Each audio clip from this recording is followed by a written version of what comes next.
Hello and welcome to Men in Progress, the podcast of the United Methodist Men of Trietsch, and part of the Life Plus God podcast series from Trietsch Memorial United Methodist Church in Flower Mound, Texas. My name's Dave Casey. I'm a longtime member of Trietsch, and one of many men here just trying to live out our faith and grow in our relationship with Jesus Christ. You know, in the business world, there's a lot of talk these days about work-life balance, particularly since COVID. And especially among the younger generations that work hard, but they don't want their entire lives consumed with long hours in the office or even just at work. For Christians, I think this quest for balance can be even a little trickier because ideally, in addition to juggling work and home, we're also trying to keep God front and center. That challenge is what we're discussing on this episode of Men in Progress. How do I juggle my commitments to God, family, and work? To help me answer that question, I'm joined by three of my brothers from Trietsch, Dave Parsons, Mark Czech, and Dart West. Guys, welcome to Men in Progress. Thank you very much. Hey, look at that. Thanks, Dave. Hey, Thanks. good to see y'all. So right out of the gate, I'm going to ask the first question is, do you struggle with this kind of a triangle of challenges, commitments to God, family, and work? And Dave Parsons, I'll start with you. Oh, man. Yes. Yeah. Usually, I mean, it probably comes, sadly, God last. Yeah. Because, as a teacher, I'm working during school and then I'm working after school. And the kids need attention and wife needs attention. And, you're tired at the end of the day. So Yep. That's just Trying to get a little compartmentalized, right? Yeah. Yeah. And that's, and knowing, you're a secondary school teacher, Mhm. so I know that it's not like you're teaching 3 hours a week. It's oh, no. it's a major league deal. It's a major league deal. So, Mark, how about you? So you're an entrepreneur. That's a little different when it comes to work. So Yeah, I do struggle with it. I found I'm getting better at it. I find you have to say no more often, and you have to make more space for what's important. But yeah, I got a routine. I try to keep with it and stick with it. And when I find when I'm drifting from it, I'm like, this is bad, and I can feel it. you can sense it. Yeah. Yeah. And Dart, you're a little different situation. So I'll ask you to think about, because you as I are semi-retired, but certainly not, immobile.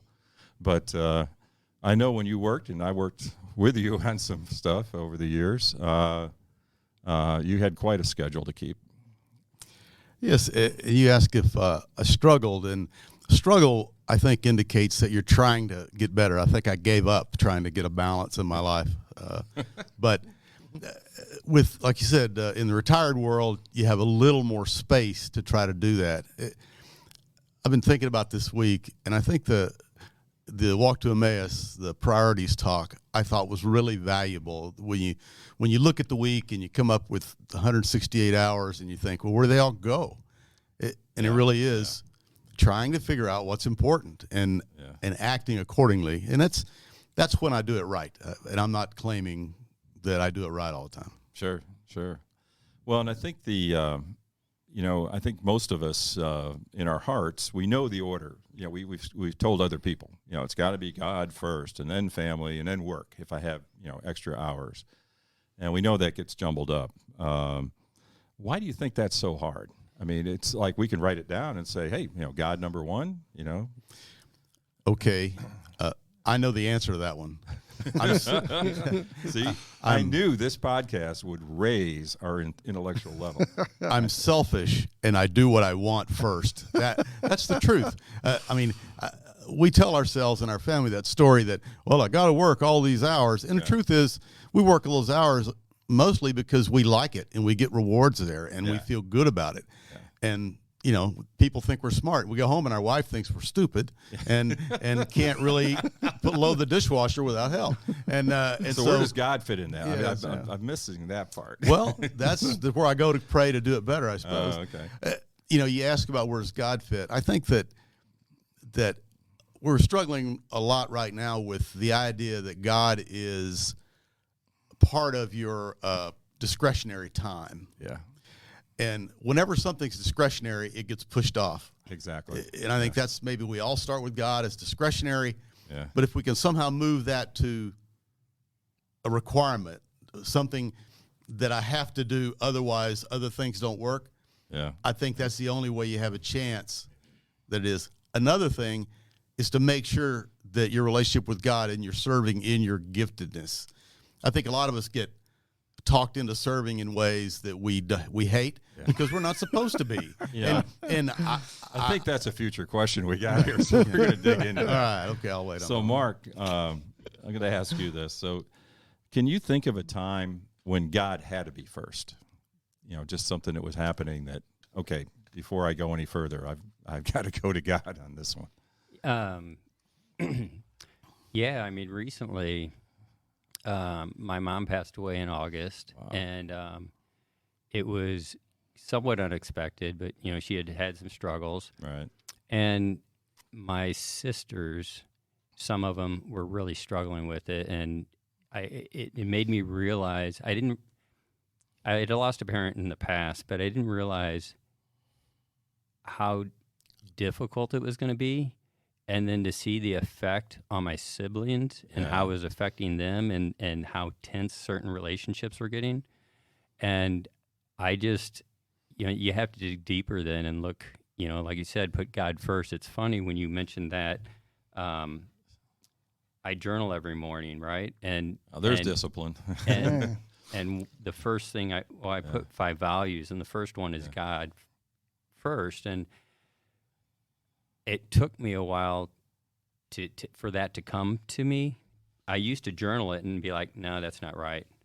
But with time, it's like naturally became that. So I kind of digressed a little bit. No, that's a great way to look at it, though. So, Dave, I'm going to flip that around a little bit. Have you ever had a situation where you had to put work first? I mean, there's no other ifs, ands, or buts. Absolutely. There's deadlines and things like that. And sometimes you just have to, you know, grind a whole weekend away grading stuff to get it done. And I don't like that part of the teaching anyway. So that's just difficult. And you're not happy, or you're probably griping at everybody else in the family. Yeah, because you know in your heart of hearts, I've set aside my family, I've set aside God while I'm just concentrating on this thing that's definitely not high on the list. Yeah. So like in my heart, I try and do everything, you know, as God would want me to, but I don't spend enough time with him, which is a little sad. But. Yeah. Well, you're not alone. You're not alone then. So, Dart, I'm going to ask you, can you say, or what would you say the sacrifices that you've made or have made in the past in order to put God and family ahead of work? Can you point to something in your career or something that's happened? In the world I worked in a sales organization for a long time. And a lot of that is entertaining and a lot of that kind of thing. And I just got to a point where I just said, well, I'm just not going to do that. I'm going to go home. You guys go to the topless bar and entertain the customer. I'm going to go home now. And I'm going to go to church on Sundays. And I'm going to teach my Sunday school. And I'm going to try to change that. I mean, that happened, you know, as most important things do when you get really frightened. I changed a lot about my life when I thought I was having a heart attack. Oh. Turns out just had acid reflux, but you don't really know. You don't know at that time. But feels the same. I spent several days trying to figure out what was wrong with my heart, and it really gave me time to think, like, what the heck am I doing? Yeah. Well, and that, you know, I was in the same world. I didn't work for the same company you did, but I was in the same world, and you can get drawn into that secular world where it's just expected. You know, you want your career to go further. And I know, Mark, you were in corporate America for a long time before you became an entrepreneur.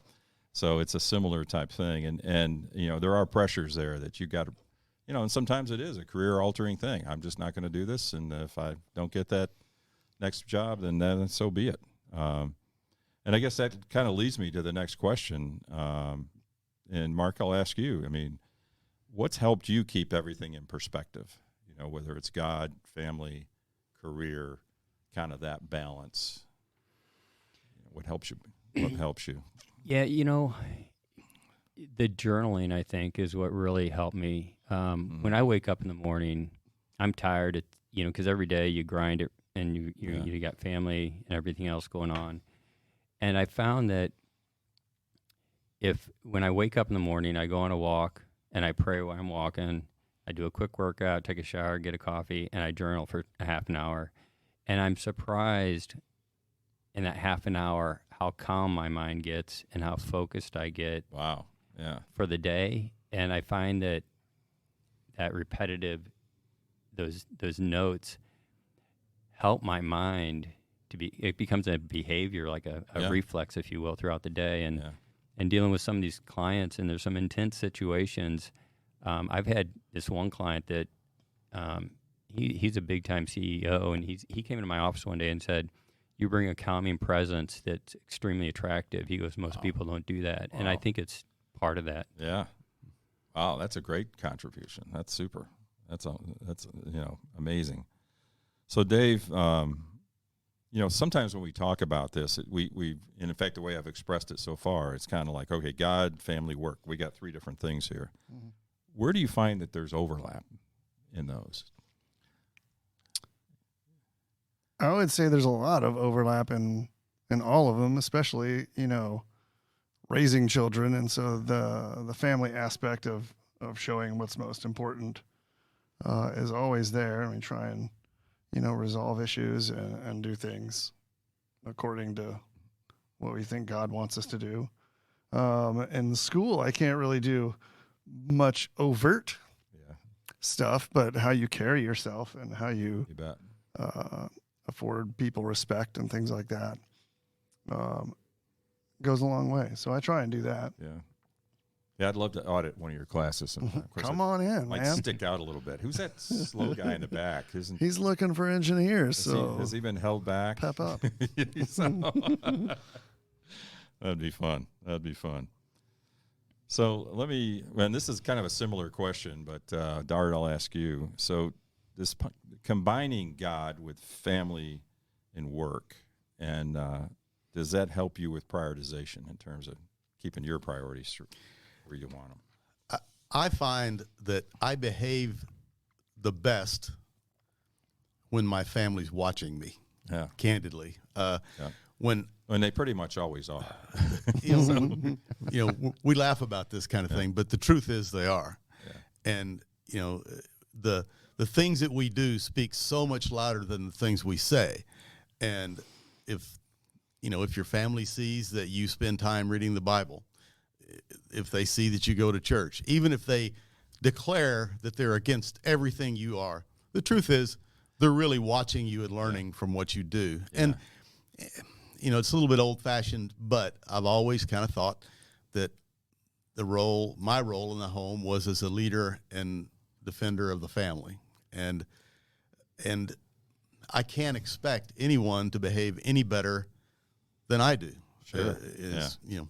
Well, and if you set a standard and don't live up to it, then that you don't have a standard at that point, obviously. And you can't expect anyone else to have one either. Well, and the thing that gets me, it starts at a super young age. I remember taking my boys when we used to go hunting, right? So it's kind of when you go hunting, you're not wearing business clothes, you're wearing camo, you're out in the wild, you're not in the house. So certain things change, So I don't know what, there was some deal that we're walking along, so I spit, walking along the trail. Next thing I know, I hear the two guys behind me, right? So, Dad's spitting. I guess it's okay to spit here, It's not good in the driveway or the living room, but it's okay out here, So, I mean, they watch you even when like you said, when you're not even thinking about it. So, Mark, when it feels like your priorities get out of whack, what do you do to get things back on track? Well, if it's a client issue, you got to just work through it, right? Yeah. To me, I'm pretty disciplined. Within a few days, I'll get back to the routine. In my mom's situation, over a few weeks, it was just horrendous. Yeah. And you look for little windows of peace, if you will, to kind of get into that well and just do the journaling, the praying, whatever you can. You just try to find the little safe spaces to do that. Yeah. Dave, do you have any mechanisms around that when things get out of whack? I wish I could just sit down and think thoughts, but my brain won't do that. So, when I worked farther away, like I used to do like a daily audio Bible podcast because it was the right length for the drive, and now I live like 5 minutes away from school. Can't even get involved, Yeah, yeah, it's hard. And so then I'd have to just get up early, and who likes that? Yeah, and get out and start journaling and working out and all right. that stuff that the other guy does. I can't journal. Oh, Makes just us look bad. Train of thought nightmare. Yeah, I've tried journaling with basically spectacular unsuccess. I've gone as much as a month journaling, and then just went off the tracks. Who knows? So another question for each of you, and we really want to get this from each of you guys. What does it mean to order those priorities, God, family, work, and then and when you do have that in what you consider the proper order, what effect does that have on your life? Dart, I'll start with you. Well, I think that it's a little like being on an airplane, when the mask drop and it says put your mask on first before you take care of your kid. Yeah. Right. The truth is if I don't do things in the right order, things don't work well. But if and when I do it, if I take, if I put God first and I do my work there and I do my exercise and take care of myself, I am so much more capable to do work at my job, to take care of my family. It's a self kind of deal. I mean, as you talked earlier about how do you get back into the routine when you got a whack, and I'll be real honest about it. I've struggled with anxiety and depression different times in my life. And when you're in that space, you don't want to do anything but wallow in what you're doing. It's just, but I know that there are steps I can take that I know I'll pray, I'll write, I'll exercise. And if I just do those things, even though I'm not feeling it a bit, I will start to get back on track. Yeah. If I will go through those rote steps, I'll get back to where I need to be. And then I'll become an effective husband, an effective parent, and an effective employee. Yeah. It's interesting, the perspective, because I've got, if we go around the table, I've got an engineer, I've got a physicist, I've got a financial wizard, and a sales guy. I'm the sales guy. So I'm the weak stick in this bunch.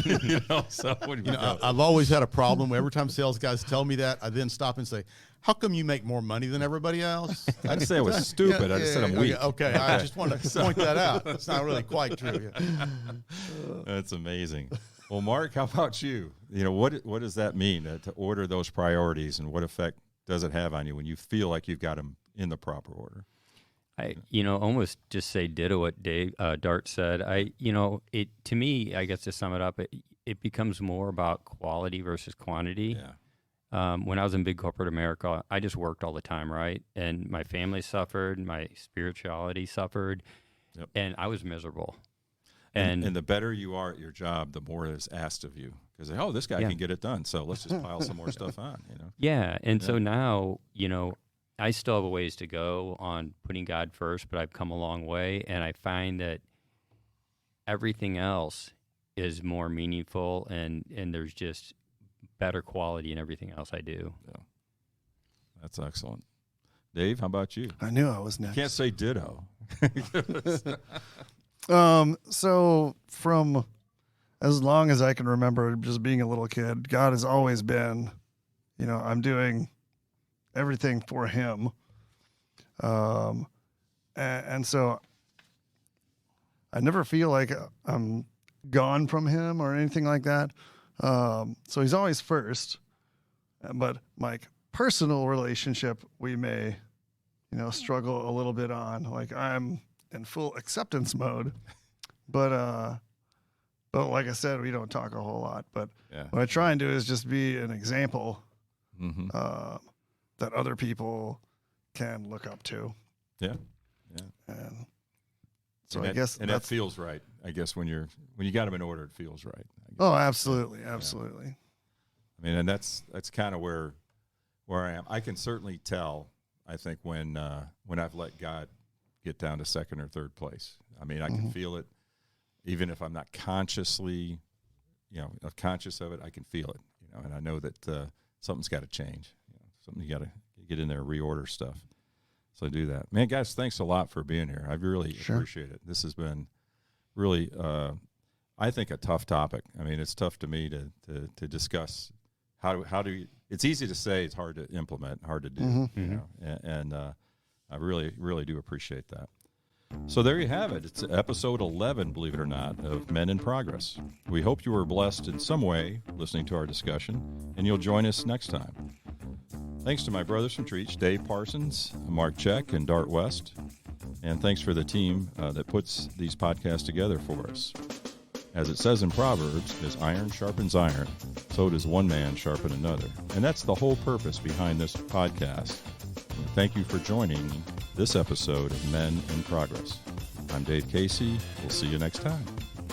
This episode of the Men in Progress podcast is sponsored by Trietsch Memorial United Methodist Church, where our mission is to lead people into a growing relationship with Jesus Christ. If you're in or near Flower Mound, Texas on any Sunday morning, we would love to welcome you to any of the Trietsch services. Or you can follow our services anytime on our Facebook page or at tmumc.org.